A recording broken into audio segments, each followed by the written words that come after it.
posibilidad más.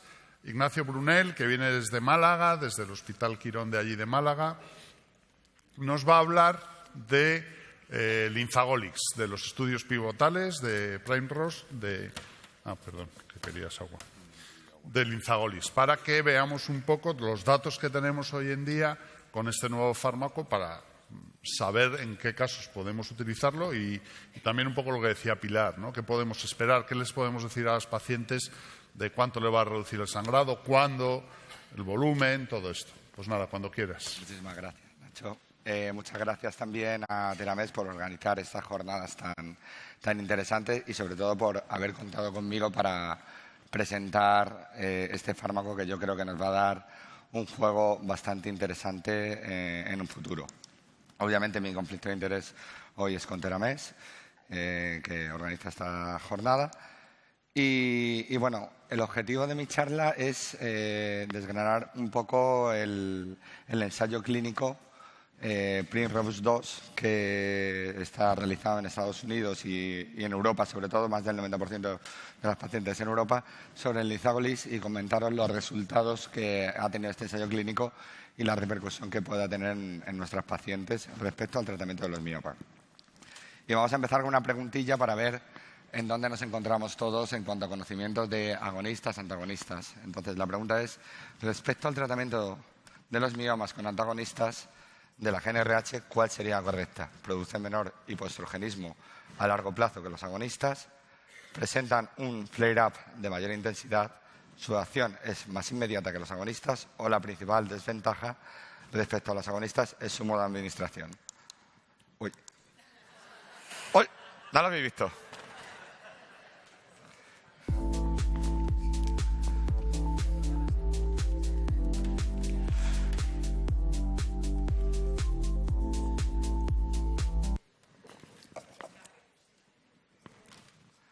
Bueno, bien, me gusta que no haya sido un 100% como antes. Pero bueno, en verdad, una de las cosas más importantes de los antagonistas y los agonistas diferenciarlo es la rapidez de acción que va a tener el antagonista, ¿no? Eso lo tenemos que tener muy en cuenta. Y es por lo que quiero empezar, ¿no? Porque tenemos que construir...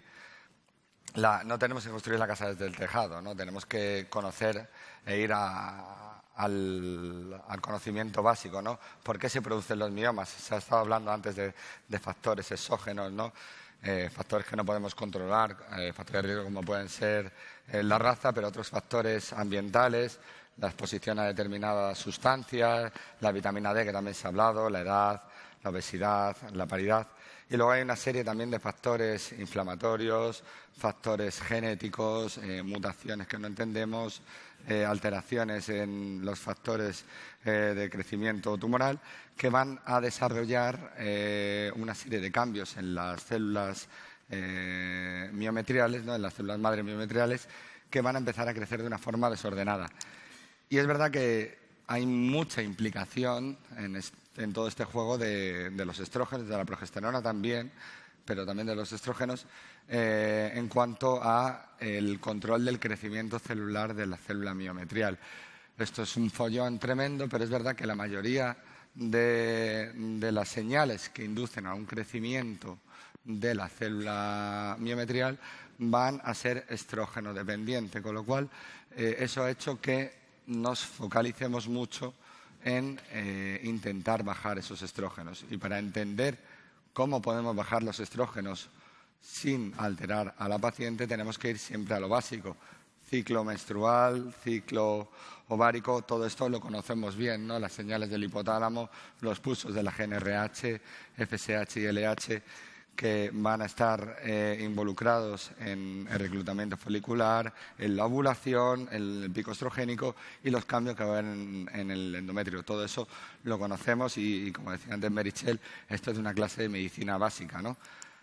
¿Qué hacen los agonistas? Los agonistas lo que hacen es unirse a los receptores de la GnRH en la hipófisis y van a desarrollar una acción agonista, es decir, van a aumentar la FSH y la LH inicialmente, pero van a terminar desensibilizando esos receptores y finalmente lo que van a producir es un descenso de la producción de esa LH y FSH y, por tanto, un descenso de la producción también de estrógenos.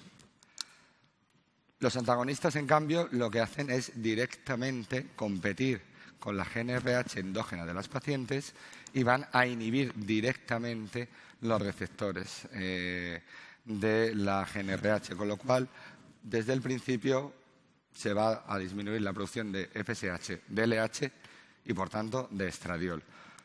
Con lo cual, esto es muy importante que lo entendamos antes de empezar a hablar de linzagolis y todo. Las diferencias entre los agonistas y los antagonistas, ¿no? Los agonistas primero hacen un estímulo, que es lo que se llama el efecto flare-up, ¿no? Va a aumentar en ese momento la FSH y la LH y, según para lo que estemos tratando a la paciente, va a empeorar la clínica que tenga que ver con los estrógenos. Y luego, con el tiempo, ¿vale? Con el tiempo, que puede ser de 1 a 3 semanas según qué paciente, ya empezarán a producir el hipoestrogenismo, que es lo que estamos buscando cuando estamos administrando esos fármacos.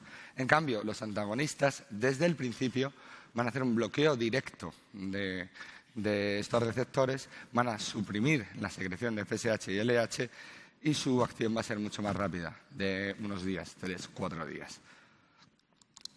¿Qué pasa? Que tanto unos como otros van a llevar a un hipoestrogenismo. Y esto da lugar a una serie de síntomas que tenemos que intentar mitigar para mejorar ya no solo el cumplimiento terapéutico, sino también las posibilidades de que nuestros pacientes puedan tener complicaciones, sobre todo a nivel de la densidad mineral ósea, osteoporosis y lo que pudiera surgir en un futuro. Y desde los finales de los 80 y durante toda la década de los 90 se habló muchísimo de la terapia ADVAC, que lo que buscaba era un equilibrio, ¿no?, entre la eficacia del fármaco por tener una acción hipoestrogénica y los efectos secundarios que te puede producir el fármaco. Es decir, vamos a intentar poner estrógenos para evitar los síntomas vasomotores, la disminución de la masa ósea, sequedad vaginal, síntomas en la esfera de la menopausia, pero sin pasarnos para conseguir unos niveles óptimos de estrógenos para el objetivo que queramos tener, ¿no? Ya sería una disminución del tamaño del mioma, del sangrado vaginal o para la endometriosis. Entonces, esto es la terapia ADVAC, que también la tenemos que tener muy clara porque vamos a hablar todo el rato de ella en esta charla. Y bueno, vamos a empezar a hablar del ensayo clínico. Es un doble placebo. Hay 2 ensayos clínicos, el PRIROSE 1 y el 2. Vamos a hablar del 2 porque la mayoría de la población que está incluida ahí, el 91%, es una población europea, el otro 9% restante sería americana. Es un ensayo clínico en el que vamos a utilizar cuatro dosis distintas de fármaco. Vamos a utilizar linzagolis de 100 miligramos y linzagolis de 200 miligramos. Y vamos a hacer un grupo que va a ir solo y otro grupo que va a ir con la terapia ADVAC, ¿vale?, que es noretisterona 0,5 miligramos y 1 miligramo de estradiol. Vamos a hacer un análisis a las 24 semanas, que son 6 meses, y otro análisis a las 52 semanas, que sería el año.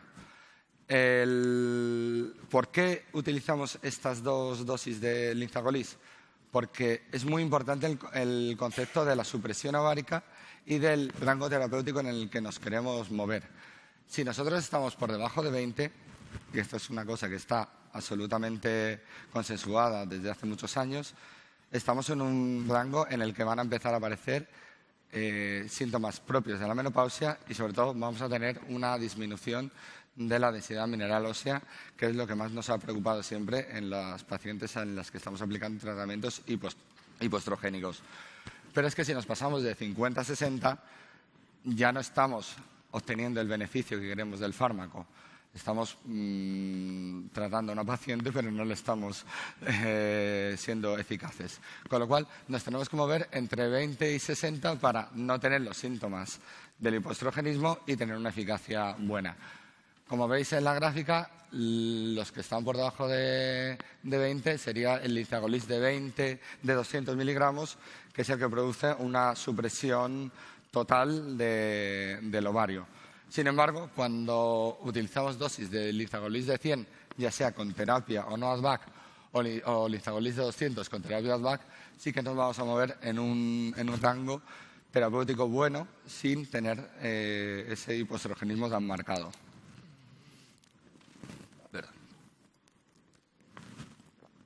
En cuanto a los criterios de inclusión, son bastante evidentes y bastante lógicos.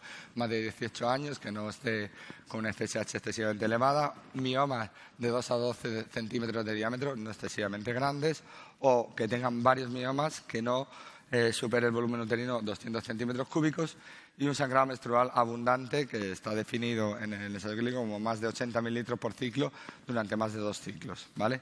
Exclusión, embarazo, lactancia, los miomas subserosos pediculados, historia de utilizar glucocorticoides o factores de riesgo importantes para la osteoporosis, o si tiene alteraciones en la función, los parámetros de función hepática. Objetivo principal, que es lo más importante, que hemos estado hablando antes. Al final nosotros tratamos a los pacientes no para ver una mejoría ecográfica o para ver que queda muy bonito poner una foto de un mioma así, luego más chiquitillo. Lo que queremos es que la paciente mejore su sintomatología. Y el objetivo principal de este estudio es que haya una reducción del sangrado menstrual por debajo de 80 mililitros y una reducción mayor del 50% del sangrado menstrual respecto al valor basal. Las dos cosas. O sea, para el objetivo principal tienen que estar cumplidas las dos cosas, no es una u otra. Luego hay una serie de objetivos secundarios que son muy interesantes y que los vamos a analizar también, ¿vale? Pues hablar de la menorrea que vamos a conseguir, el tiempo hasta que lo conseguimos, qué pasa con las cifras de hemoglobina, qué pasa con los volúmenes de los miomas, con los volúmenes uterinos, que también son interesantes y que sobre todo nos permitan hablar un poco o comparar con otros tratamientos que hemos utilizado en el pasado, pero bueno, tenemos que tener muy claro para qué queremos utilizar este fármaco. Disminuir el sangrado menstrual abundante. Y luego se hace otro análisis a las 52 semanas, ¿no?, que ya lo hemos comentado anteriormente, para ver si se mantienen esos objetivos cuando ya ha pasado un año de tratamiento. También, obviamente, se analizan los datos de seguridad, efectos adversos graves que pudiera haber, que gracias a Dios no ha habido ninguno, y el que más nos preocupa y el que es el caballo de batalla de todos estos tratamientos hipoestrogénicos, que sería el tema de la densidad mineral ósea. Muy importante, ¿cómo se mide el sangrado menstrual? Porque es un tema que obviamente nosotros en consulta no lo vamos a poder medir, no es fácil, pero en los ensayos clínicos sí que hay una forma bastante seria de medirlo, ¿no? Lo que se hace es se dan una serie de dispositivos, ya sea tampones vaginales o compresas a las pacientes. Esos tampones vaginales se envasan, se mandan a un laboratorio y hay una técnica fotométrica que se llama la hematina alcalina que te detecta perfectamente cuál es la pérdida sanguínea que ha habido con una confianza del 95-50%, con lo cual estos datos objetivos nos van a ayudar a que no haya ningún tipo de discusión en cuanto a la pérdida sanguínea que nos está comentando la paciente. Objetivo principal, vamos a analizarlo. Bueno, los datos son muy buenos para todos los grupos. Lizagolis de 100 con o sin ASVAC, Lizagolis de 200 con o sin ASVAC. Los mejores resultados en Lizagolis de 200 con una terapia ASVAC, ¿vale? Hasta un 94% de las mujeres tiene una reducción del sangrado menstrual abundante, ¿vale? Los peores resultados, que serían para el Lizagolis de 100 sin terapia ASVAC, sería hasta un 57%, que tampoco estaría nada mal. Si lo analizamos a las 52 semanas, los resultados no solamente se mantienen, sino que incluso mejoran en casi todos los casos, ¿vale? Lo veis aquí en la gráfica, con lo cual no es un resultado inicial, sino que vamos a mantener un control de sangrado bastante bueno a largo plazo, a un año vista. En esta gráfica, que es muy ilustrativa, vamos a ir viendo lo que pasa ciclo a ciclo. ¿vale? Si os dais cuenta, cuando estamos en la semana... Esto tiene... Bueno, no se ve. Bueno, más o menos alrededor de la cuarta semana, la mayoría de las dosis ya han conseguido estar por debajo del 60% del sangrado que tenía la paciente respecto al basal. Con lo cual, en el primer mes vamos a conseguir ya uno de los objetivos del ensayo, ¿no? Que era reducir más del 50% del sangrado basal. Y además, si os fijáis, van a conseguir una meseta en torno a la sexta semana, es decir, que se va a mantener ese control de sangrado a largo plazo. Comentaros la gráfica, o sea, los de arriba, que sería el gris, que sería el placebo. Se me ha olvidado comentar que en el ensayo PRINREUS 2, a partir de los 6 meses, las que estaban asociadas o las que tomaban placebo pasan a tomar Lizagolis de 200 con terapia ADVAC. Por eso hay esa caída tan marcada y luego se queda en meseta a partir del sexto mes. Objetivos secundarios. Siempre es interesante comentarlos porque nos puede abrir posibilidades de nuevos estudios y posibilidades terapéuticas en las pacientes en futuro. Lizagolis, una de las características, y era la pregunta que he hecho al principio, es que tiene una acción muy rápida, ¿vale? Al cuarto día de tratamiento, la dosis máxima, la dosis de 200, va a producir una disminución en el más del 50% de los pacientes, una reducción significativa del sangrado menstrual. Esto es muy importante, ¿vale? Porque aparte de que clínicamente es muy, muy significativo, la paciente va a tener, bajo mi punto de vista, va a tener una mayor adherencia, no va a haber una inmediatez en la clínica, en la mejoría clínica, y eso va a ayudar a que se pueda tomar el tratamiento más a largo plazo, cosa que a lo mejor con otros tratamientos no nos pasa tanto. La amenorrea, otra de las cosas que vamos a ir buscando, ¿no? en este tipo de pacientes y que ellas van a agradecer, ¿no? También vamos a tener significación estadística en todos los grupos de tratamiento, ¿vale? Y esta significación estadística se va a mantener también cuando hacemos el análisis al año, a las 52 semanas. En cuanto a los niveles de hemoglobina en pacientes, esto está analizado solamente en pacientes, obviamente en pacientes que tenían anemia definida como una hemoglobina por debajo de 12 al inicio del tratamiento. Hay significación estadística de un aumento de los niveles de hemoglobina en todos los grupos de tratamiento, incluso en los de 100 sin ADVAC.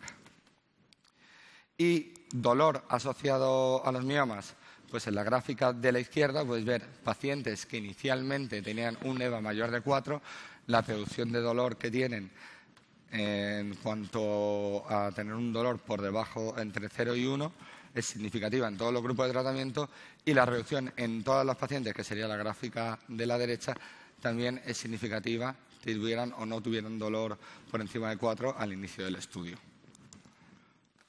En cuanto al volumen, que es lo que se analizó más en otros fármacos, ¿no? En el Lupristal cuando salió en su día, pues hemos encontrado que solamente hay diferencias significativas en la dosis de 200 miligramos sin terapia ADVAC, que es la que podríamos utilizar solamente durante 6 meses, ¿vale? Hay una reducción significativa del volumen que además es tanto en el volumen uterino como en el volumen del mioma.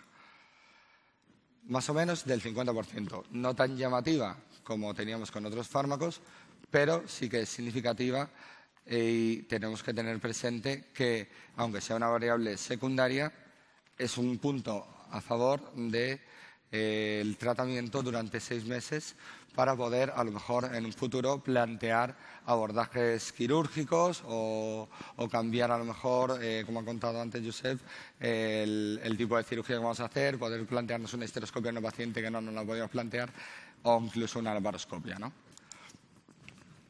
El cambio del volumen uterino más o menos se mantiene a lo largo del tiempo, excepto en la dosis de 200, que tanto con la terapia ADVAC como con la terapia única sube un poquitito, pero nunca llega al volumen que había basalmente. Hay algunos estudios y series de casos que muestran imágenes de cambios llamativos, como hemos visto siempre que ha habido tratamientos con hipoestrogénicos o con el lipristal, ¿no? Y bueno, es verdad que parece que puede ser llamativo, pero bueno, esto será objeto a lo mejor de estudios en un futuro y probablemente pueden salir cosas bastante interesantes. Calidad de vida. Todos queremos mejorar la calidad de vida. Obviamente, esta calidad de vida va a estar fastidiada un poco por el sangrado vaginal y lo esperable es lo que aparece en este estudio, ¿no? Se analiza la calidad de vida con un cuestionario específico que habla de una puntuación de gravedad de síntomas y de calidad de vida relacionada con la salud y bueno, mejoran todos los parámetros. Si analizamos los dominios distintos del cuestionario de preocupación, actividad, energía, estado de ánimo, autoconciencia, función sexual, todas las dosis y todos los parámetros salen estadísticamente significativos en cuanto a mejoría de la calidad de vida. Y por último, y no menos importante, la seguridad. Vamos a empezar, desde luego, hablando de densidad mineral ósea, ¿no? Es esperable y ocurre que disminuye la densidad mineral ósea y disminuye sobre todo con el grupo que es el azul clarito, ¿no? Que es el del Linzagolis de 200 miligramos. Mucho más que con otros, ¿no? Cuando ponemos la terapia ADVAC disminuye un poquitito menos. Más o menos el Linzagolis de 200 miligramos, los primeros 6 meses en torno al 4% de disminución de la densidad mineral ósea y los otros se quedan en torno al 2-1%. 2% sin terapia ADVAC, en torno al 1% con terapia ADVAC. A la izquierda sería la columna lumbar, a la derecha el cuello femoral. Es verdad que no tiene mucha repercusión si analizamos el Z-score de estas pacientes. Una cosa es la disminución de la densidad mineral ósea y otra cosa es cuando comparamos con el Z-score con la población de su misma edad. Ahí parece que no hay tanta diferencia, con lo cual, bueno, es un dato bastante tranquilizador para la seguridad de nuestras pacientes. Es verdad que también hay una serie de cambios en el metabolismo lipídico. Se aumenta el colesterol total, aumenta el HDL, aumenta el LDL también y los triglicéridos en casi todos los grupos. Y también puede haber un aumento en algunas pacientes de las transaminasas. Todos estos aumentos se ha demostrado que con el tiempo y tras suspender el tratamiento son reversibles absolutamente, ¿vale? No ha habido ningún caso de fallo hepático, ningún caso problemático en este sentido. Y en cuanto a efectos adversos, pues el más esperable sería un síndrome climatérico, ¿no? Y el rey de los síndromes climatéricos, ¿no? El síndrome de Rey es los sofocos. Cuando utilizamos las dosis máximas de Linzagolis de 200 está en torno a un 3%. En cuanto metemos la terapia ADVAC ya nos movemos en unos tantos por ciento mucho más bajos, 7, 14, 12%. A largo plazo, al año, parece que se estabiliza la cosa y los sofocos están en torno al 1%, con lo cual es bastante bien tolerado. Y ya que hemos hecho todo el repaso de este tema y hemos repasado y puntualizado las diferencias y demás, vamos a hacer esta pregunta antes de llegar a la conclusión, a ver si lo he hecho medianamente bien o no ha quedado clara las cosas. ¿Cuál de las siguientes es correcta? La terapia ADVAC es utilizada para mejorar los resultados en cuanto al control de sangrado. La dosis de 100 debe ir acompañada siempre de terapia ADVAC. La dosis de 200 no puede utilizarse sin terapia ADVAC asociada o todas las anteriores son falsas.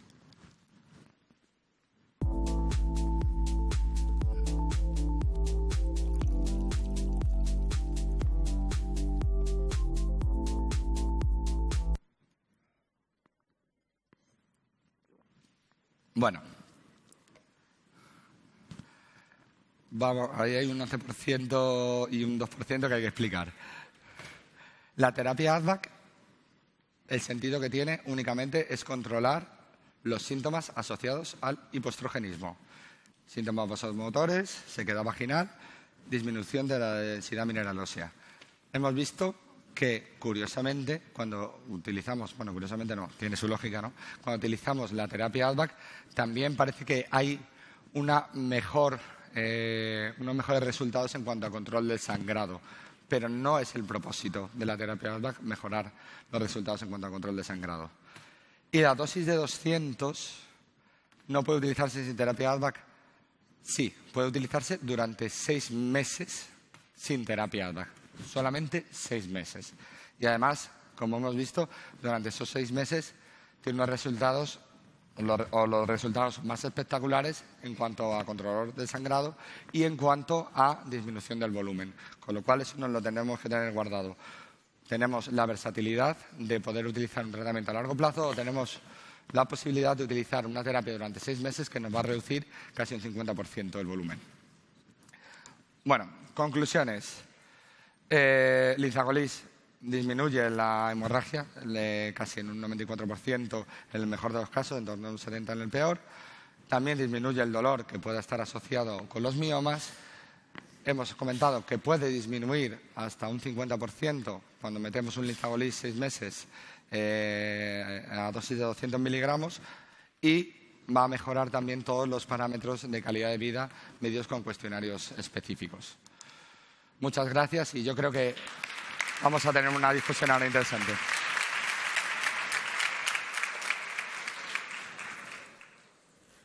Bueno, muchas gracias. Tenemos ahora otro ratito para hacer preguntas. Siéntate. No sé si hay alguna pregunta en la sala. Yo tengo aquí una pregunta y luego igual te impugnamos esta última pregunta que has hecho. Luego lo hablamos. A ver, nos preguntan desde la sala. ¿Se ha planteado asociar a la dosis de 200 sin ADVAC, solo el Linzagolis de 200, un antirresortivo o un osteoformador? No hay ningún estudio, pero probablemente sea interesante evaluar los factores de riesgo que tenga esa paciente, ¿no? No es lo mismo una paciente de 25 años que sea deportista, que lleve una dieta sana y demás, que a lo mejor una paciente de 45 años que tenga factores de riesgo para una osteoporosis. Lo que sí he leído yo en algún estudio es a lo mejor hacer una monitorización no con densitometría ósea, sino incluso pidiendo los niveles de estradiol y si los encontramos por debajo de 20, plantearnos a lo mejor poner algún tipo de tratamiento. Pero la dosis de 200 durante 6 meses, que es como se puede utilizar, y sin terapia ADVAC, ha demostrado ser seguro en cuanto al tema de la densidad mineral ósea y la pérdida ósea que hay, que es de un 4% inicial, luego, cuando añadimos la terapia ADVAC, se queda en torno a un 2%, con lo cual yo creo que no tiene en ese momento una indicación antirresortivo, salvo que sea una paciente con unos factores de riesgo ya muy, muy, muy severos. Doctor Losa. Gracias por la conferencia. ¿Tenemos todas estas presentaciones? ¿Dispondremos de todas estas presentaciones? ¿De 100, 200, asociado con estrógeno? ¿Qué cantidad de estrógeno tiene? Yo creí que decías la presentación, sí. No sé. Sí, eso es interesante, sí. Sí, es que el tema práctico lo va a contar Josep. Vale. Bien. Me ha llamado la atención que con 100 miligramos es cuando mejora, solo con 100 miligramos solo, es que mejora la sexualidad. Curioso. Bloquea la aromatasa y aumenta la testosterona. Comentario. Hay un dato del trabajo que has contado, que es que el sangrado menstrual mejora más cuando añadimos el ADVAC, ¿no? Que de entrada podríamos pensar, va a ser al contrario, porque sin ADVAC debería reducir más. Sin embargo, controla mejor cuando utilizamos el ADVAC. Por eso te decía que esta última pregunta que has puesto, que la primera respuesta, he hecho una foto, pero bueno, la primera respuesta era así dudosa de cómo va a mejorar mejor, ¿no? ¿Cómo va a mejorar el sangrado? ¿Por qué mejora más cuando tiene añadido el ADVAC? Es una pregunta, además, que estuvimos hablando ayer por la noche, que nos hemos hecho todos, ¿no?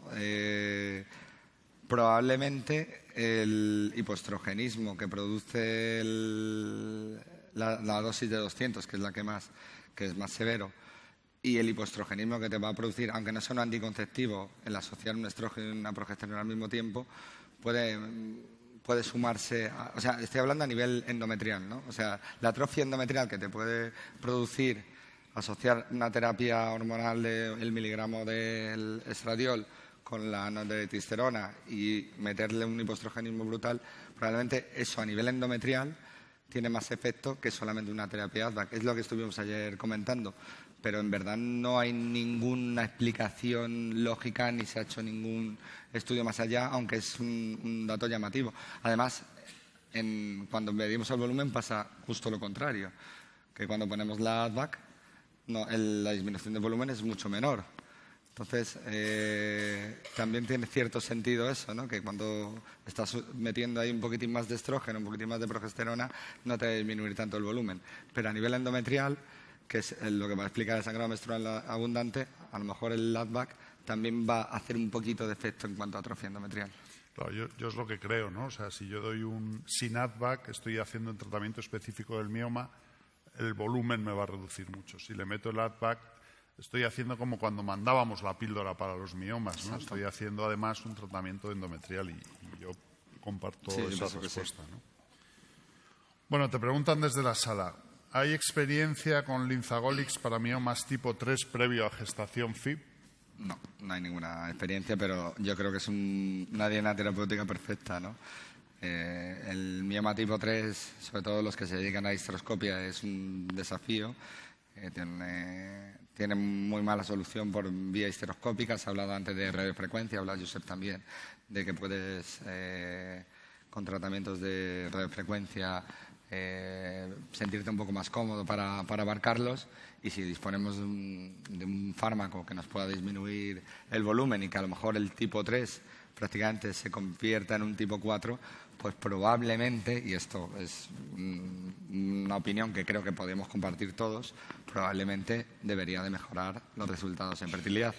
Pero ya cuando nos metemos en el tema embarazos y fertilidad, pues ya entran muchas consideraciones y ya es todo muchísimo más complicado, porque luego se puede hablar de que pueda tener algún problema para el embarazo, por el hipoestrogenismo, de cuánto tiempo tardas en recuperar la función ovárica, etcétera, etcétera. Pero yo creo que sí que es una diana que habría que explotar por parte del laboratorio y que puede ser muy, muy interesante. Sí, yo es un poco lo que decíamos antes con Meritxell, ¿no? La radiofrecuencia en esos tipo 3, antes de meternos, que distorsionan la cavidad, pero no mucho. Pero... Ignacio, enhorabuena por la presentación. La verdad es que yo creo que nos han dejado cosas muy clarificadoras y, sobre todo, muy tranquilo a la hora de utilizar el fármaco. Yo tengo un par de preguntas por no abandonar la terapia ADVAC y otras sobre seguridad. La primera, en relación a los síntomas menopausia-like, ¿no?, que nos puede producir el antagonista, dentro de todo el abanico de ADVAC que se puede utilizar, ¿cuál crees tú que es la idónea? ¿Cómo? Perdona. Dentro de todo el ADVAC que se puede utilizar, los diferentes preparados, compuestos que existen, diferentes concentraciones, moléculas, ¿cuál crees tú que es la mejor para pacientes que le ponemos un antagonista? A ver, el estudio está hecho con estradiol y noretisterona, pero podríamos utilizar cualquier terapia ADVAC, incluso tibolona, probablemente en un futuro. Habría que ajustarse un poco a las preferencias de cada paciente. Sabemos también que hay pacientes que a lo mejor no pueden tomar determinados preparados hormonales, ¿no? A lo mejor una paciente con una trombosis venosa profunda es una paciente en la que no podemos poner un ADVAC, o una paciente que tolere más los anticonceptivos y en cuanto vea que pone estradiol te diga que no se va a tomar nada, a lo mejor una paciente candidata a una tibolona. Y dentro del mundo de combinaciones distintas que pueda haber de estradiol con distintos tipos de progestágenos, no creo que vayamos a encontrar una diferencia significativa respecto a lo que queremos de una terapia ADVAC, que es disminuir los síntomas vasomotores y no perder excesiva masa ósea. Ningún estudio, hasta donde yo sé, ha demostrado que una dosis o un progestágeno u otro, bueno, la dosis sí, obviamente, pero que un progestágeno u otro vaya a cambiar la película. Lo que sí, siempre hay que meter un estrógeno, y el progestágeno lo tienes que meter en pacientes que tienen útero, que obviamente, si estamos hablando de miomas, los pacientes van a tener útero, con lo cual siempre va a ir con un progestágeno. Claro, no, de hecho, este es un campo apasionante porque con tipo de pacientes, perfil que has dicho, con un alto riesgo tromboembólico, se podrían usar nuevas moléculas como el fezolinetant, tratamientos no hormonales para tratar de manejar esos síntomas vasomotores. Y luego, con respecto a la seguridad, ¿no has hablado de esa elevación en la analítica de enzimas hepáticas y de otros marcadores? ¿Es necesario hacer algún control analítico en el seguimiento de nuestras pacientes? Yo pienso que sí, sobre todo cuando estás utilizando un fármaco hipoestrogénico y que sabes que puede tener algún tipo, y ya te lo pone en ficha técnica y en el ensayo clínico sale que eleva las transaminasas y que puede elevar un poco el metabolismo, los parámetros del metabolismo lipídico, yo pienso que es interesante pedir una analítica para ir controlándolo. Los estudios dicen que la elevación de las transaminasas, aunque es estadísticamente significativa, no conlleva ningún tipo de problema clínico y que cuando se suspende el tratamiento, esa elevación en las pacientes en las que se produce vuelve a la normalidad en todos los casos, con lo cual no es preocupante, pero yo pienso que cuando sale un fármaco sí que tenemos que tener esa serie de precauciones. Ahí. ¿Puedo hacer un pequeño comentario de lo que ha dicho? Bien, ha explicado que podemos aplicar unas terapias naturales. Yo sería partidario, si tiene factores de riesgo, el poder dar ya productos naturales para evitar estos sofocos, no esperar a los 6 meses para que le aparezca. Podemos emplear la cimicífuga racemosa con toda seguridad, que me queda también un poquito al hígado, pero bueno, hacer la cimicífuga casi de entrada, podemos empezarlo, que también le va a mejorar también su estado óseo. Con lo cual, que hay productos naturales, que lo sepáis, polen citoplasmático, que no va a actuar sobre la vía estrogénica, no son isoflavonas, no estamos hablando de lúpulo, estamos hablando de actúa por otra vía. Y es a considerar. Josep, para terminar un poco con esto que te ha preguntado el doctor Orozco, sí. Nos preguntan desde la sala si como ADVAC nos podríamos plantear, hay 2 o 3 preguntas, como ha habido un embarazo en el estudio, en el Primrose 2 ha habido un embarazo, si nos podríamos plantear como ADVAC un anticonceptivo. Y luego, que te preguntan también, para terminar con el tema del ADVAC, si queréis, paciente con cáncer de mama, ¿qué hacemos? Bueno, en cuanto al anticonceptivo, en el estudio y la ficha técnica te dice que tienes que utilizar un método de barrera. Te dice que no utilices porque es verdad que se puede, aunque con la dosis de 200, con la supresión ovárica que tenemos, con los niveles estrogénicos que tenemos, yo pienso que un embarazo es absolutamente imposible y probablemente con la de 100 casi seguro que también, pero hay que cubrirse en cuanto al tema de anticoncepción. Yo pienso que un anticonceptivo hormonal se puede utilizar con total seguridad como una terapia ADVAC, en este caso, aunque no esté estudiado, aunque no salga en el ensayo clínico. Es una dosis mayor de estrógenos, probablemente vamos a tener incluso, puede que menos pérdida de masa ósea, ¿vale? Porque no estamos utilizando un miligramo de estradiol, estamos utilizando el letiniestradiol, que el bioequivalente sería más que la dosis de 1 miligramo diario de estradiol. Y pienso que puede ser una cosa que podamos abordar en pacientes que en ese momento no tengan un deseo genésico y no quieran utilizar un método de barrera. No hay estudios, no sé si los habrá en un futuro, pero pienso que no hay ningún problema en utilizar un anticonceptivo hormonal combinado para eso. Yo creo que no hay ningún problema. Y luego, respecto al cáncer de mama, estamos hablando de un fármaco que produce hipoestrogenismo. Probablemente no le vamos a poder meterle el ADVAC y la paciente tendrá que utilizar una dosis de 100 miligramos sin ADVAC. Sí, yo creo que al final es como, bueno, pues voy a utilizar un antagonista y ya está, sin ADVAC, ¿no? Lo tiene contraindicado por su cáncer de mama. Exacto. Josep.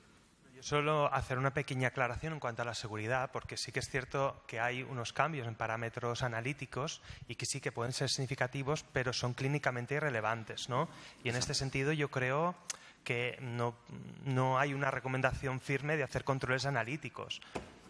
De hecho, estos mismos cambios se producen con el antagonista que ya tenemos en el mercado y que realmente no estamos haciendo controles seriados analíticos para ver si realmente suben los enzimas hepáticos, el perfil lipídico, etc. Entonces, bueno, puede en el contexto, ¿no?, de algunas situaciones clínicas nuestras sí que podemos, ¿no?, solicitar este control analítico, pero de forma rutinaria creo que no, ¿no? Y bueno, yo creo que ya no hace falta que haga mi presentación porque casi todas las preguntas que me pertocan de ADVAC y todo lo están solucionando ahora, así que yo creo que con esto yo creo que luego terminamos. tú nos centras. Una pregunta que te hacen desde la sala antes de... No, más que una pregunta era un comentario de si añadir anticonceptivos al ADVAC. Yo creo que con la experiencia que tenemos de ADVAC en endometriosis con agonistas, en pacientes muy jóvenes, que se queda corta la tibolona o que se puede quedar corto un esquema como el propuesto, sabemos que mantiene el efecto y que es seguro bastante tiempo. Yo creo que el camino del uso clínico irá en algunas pacientes a poder añadir un anticonceptivo clásico. es el camino natural. Yo también lo pienso. Van a ser pacientes jóvenes, no todas van a tener un deseo gestacional. Se leen en la ficha técnica que tienen que utilizar un preservativo con una pareja estable, con tal. Y a lo mejor la planificación y la terapia ADVAC pueden ir de la mano. O sea, Y te va totalmente a hacer de acuerdo. la doble función. Yo creo que además es una de las cosas interesantes de la presentación de este antagonista, que puedas elegir Que puedas jugar con qué eso. ADVAC terapia le añades. Que el año es... sí. ¿Pilar? De esto, Pilar. No, que solo en cuanto a la terapia ADVAC, efectivamente en endometriosis hemos aprendido un montón y bueno, también con la pandemia, que no teníamos nada que poner y justo con la retirada que coincidió el mismo viernes, que nos encerraron, la alerta farmacológica, llamar a todas las señoras, pues la alternativa real fue el análogo, ¿vale? Entonces, la única diferencia que yo haría entre los miomas y la endometriosis es que la tibolona es perfecta para la endometriosis, pero en los miomas sí que hay publicado que aumenta, como tiene efecto androgénico, estrogénico y progestagénico, aumenta el volumen. A ver ahora qué nos dice Josep. Que pero luego que aumenta tenemos un la poquito. charla de Josep y una mesa redonda. Estamos Os peleáis en la boicoteando. mesa Estamos redonda. boicoteando a Os Josep. peleáis en la mesa redonda. Mejor vamos a la sala, venga. Luego en la mesa redonda yo os dejo que os peleéis. Allí tenemos una pregunta. Mientras tanto, para una cosa que ha dicho Josep de los controles analíticos, te preguntan en la sala si habría que hacer controles de estradiol, monitorizar el estradiol. Sí, eso lo he comentado yo porque me pareció interesante, ¿no? En vez de pedir una densitometría ósea, a lo mejor a una chica joven sin factores de riesgo, pues para tranquilizar a la paciente sobre ese efecto adverso, igual pedir una analítica tiene más sentido que pedir una densitometría ósea, ¿no? Y si está en un rango por encima de 20, a la paciente le puedes tranquilizar de, mira, tu pérdida de masa ósea, según los estudios, va a ser en torno a un 1 o 2%, y eso no va a tener una repercusión clínica, lo que decía Josep también con las transaminasas. Si tienes la transaminasa en 48 en vez de en 40, vale, se te ha elevado, pero no tiene ningún tipo de repercusión clínica. Igual en ese contexto sí, pero de forma rutinaria es verdad, yo pienso como tú, que a mí no me gusta pedir analíticas por pedirlas, pero es verdad que en los fármacos nuevos siempre a lo mejor hay que estar un poquitito más encima por lo que pueda pasar. Y tenemos un poco aquí en la cabeza lo que pasó con el ulipristal, aunque no tenga nada que ver con esto. Y bueno, a lo mejor las pacientes te lo van también a demandar un poco. Pero lo que pueda pasar... No tiene nada que ver. Pero también hacen controles a cambios lipídicos, que a nadie se le ocurre aquí Claro. solicitar... Ah, bueno, claro. Porque lleva muchos años. Sí, lleva muchos años y el déficit estrogénico que supone para... Sí. Hombre, y tenemos unos estudios como el que tú has presentado que ya nos han dicho que no pasa nada, ¿no? O sea, Y no entonces pasa por si acaso a veces somos nosotros mismos los que metemos ese miedo a los pacientes, ¿no? Sí. Volviendo un poco al tema de la reproducción, si a una paciente, digamos, que le damos el de 200 durante 6 meses para conseguir reducción de volumen del mioma, ¿sabemos cuánto tiempo necesitamos posteriormente a suspenderlo después de esos 6 meses para recuperar completamente el ciclo, función hacer el ovárica? endometrio Sí. residual? Hay un par de comentarios en torno a eso. Los primeros estudios los de fase 1 de farmacocinética y farmacodinámica, que eran tratamientos de 6 semanas, decían que más o menos a las 2 semanas se recuperaban unos niveles estrogénicos normales, a las 2 semanas de suspender el fármaco. Y luego en unos estudios, en el Edelweiss, que es un ensayo clínico que hay sobre endometriosis, que ha hecho también el grupo de Donetsk, de Bélgica, dice que la recuperación de la función ovárica pueden ser varias semanas, no se moja mucho, pero dice que la mayoría de las pacientes entre 4 y 6 semanas recuperan la función ovárica. Y eso sí que son a más largo plazo, no solo 6 semanas de tratamiento. Con lo cual, probablemente al mes y medio, 2 meses, prácticamente todas las pacientes van a tener una función ovárica normalizada.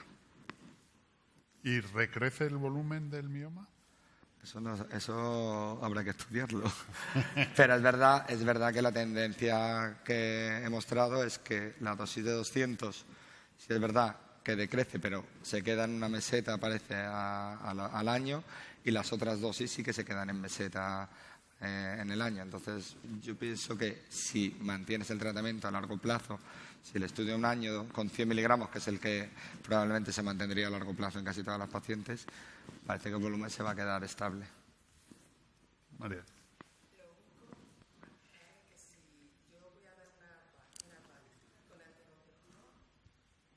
Sabiendo que tengo una mujer que puede ser mayor, que puede tener obesidad, que puede tener factores, pues yo le daría un anticonceptivo, obviamente, con el mejor perfil de seguridad a nivel tromboembólico, a nivel lipídico. Claro. O sea, no me bajaría de un estradiol con OMAC. Sí, obviamente, si estás doy uno y hablando de una le doy paciente 1,5. que no ha tomado anticonceptivos hormonales en su vida y le metes el primer anticonceptivo de su vida con 40, 42 años, vamos a intentar buscar un perfil de seguridad lo mejor posible. Totalmente. Y ven, pregunta. ¿Con ambas dosis asociadas a terapia?